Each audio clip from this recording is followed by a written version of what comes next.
What's going on? Welcome to Craft Chocolate TV. This is Dylan with Manoa Chocolate, and we are going to answer some questions for you. The first one is, where should I get a grindometer? And this is what you'd use in order to measure the micron size or the particle size of the chocolate toward the end so that you know it's refined enough to take on to the next step to tempering. I actually didn't know. I looked it up right before this. We just bought it on Amazon before, and that's what I just looked up in Google right now. The one I saw is GLTL fineness gauge, and this one I'd like more than what we have now. It's got 2 lines, so you get a more accurate reading. So that is where I would recommend getting a grindometer off of Amazon. The next one, there's a few questions on packaging. Our packaging is something that has evolved a lot. We did an episode on this in the past, and it will depend on the scale that you're starting. If you're starting really small like we did, what I originally found was a merchandise bag. Like if you were to go to a bakery and they were to slide a croissant in like a parchment merchandise bag, that's what we began with. We'd slide our bars in sideways, chop off the top, hand stamp each side, and seal it with a sticker.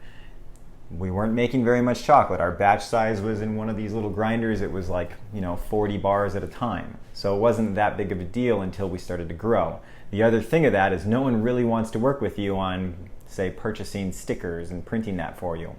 Now we work with the largest printing company in Hawaii. It's called Honblue, and we're able to do minimum order sizes that make sense. So we'll print 80,000 packages at a time. We've learned a lot about printing and different techniques, and so we go between a few different techniques for the way that we do our packaging, but this is something that's customized.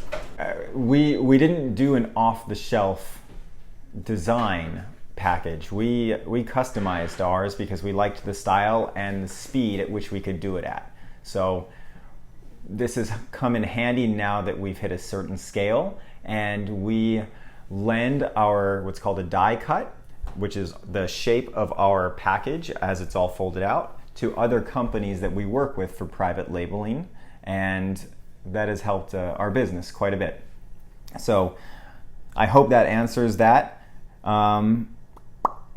Chocolate molds. So how did we choose the sizes and dimensions, and what was that based on?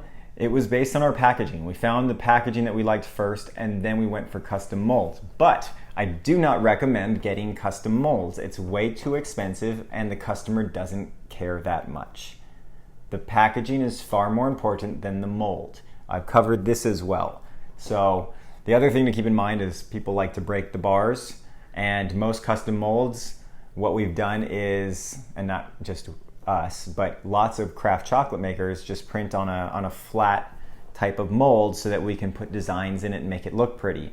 But the customer wants to be able to break it and ration it out. So keep that in mind. It's a lot cheaper to not do custom molds, and the customer doesn't care that much. There's a lot of existing molds that will probably fit the packaging you're looking for.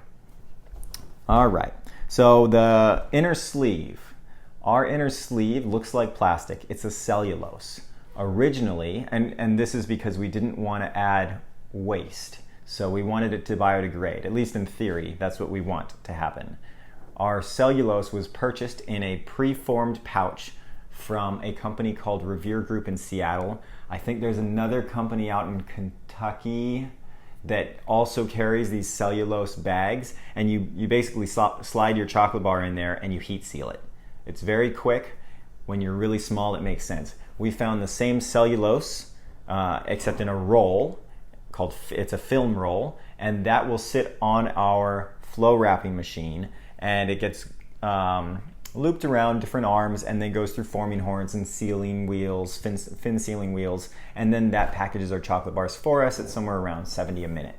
That is one of the best purchases we've ever made, because like I said before, no one really wants to package chocolate bars all day long. At least I haven't found anybody yet, but I'm sure they're out there. But it's not the way that you scale your chocolate company. The next one, funding. How did we do it? Well, okay, so this question was different funding options and what's recommended. This is so subjective and on what you want.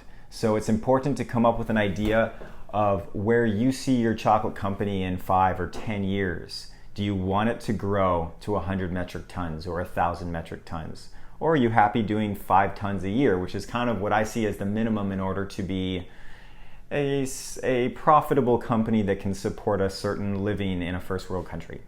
That's what I see as that mark if you retail. So now there's a lot of factors involved in what I just said. It's not a blanket statement. It's just what we had observed based on this business, based on Manoa Chocolate. And so we got bank loans. I got a bank loan. I did a bit of friends and family. I got both of those paid off within about 1.5 years, I would say. We also fell into the bootstrapping category where the expression is you pull yourself up by your bootstraps. That's definitely how we started. We started way underfunded. I recommend starting with way more money than you think you need. If you got exactly what you think you need, go get more and then start. That was my painful lesson. And then Kickstarter, so social platforms or crowdfunding. That is another really good avenue to take because you acquire customers and you do pre-sales of your product. You just got to make sure that you have enough capital to start with so you can buy everything and get those customers, those people who pre-bought your product, what they bought. And that was another lesson that I'd learned the hard way. And so that is, that's the questions for this week. Thank you guys so much for watching. Please send more if you have them. Cheers. Aloha. Happy chocolate making.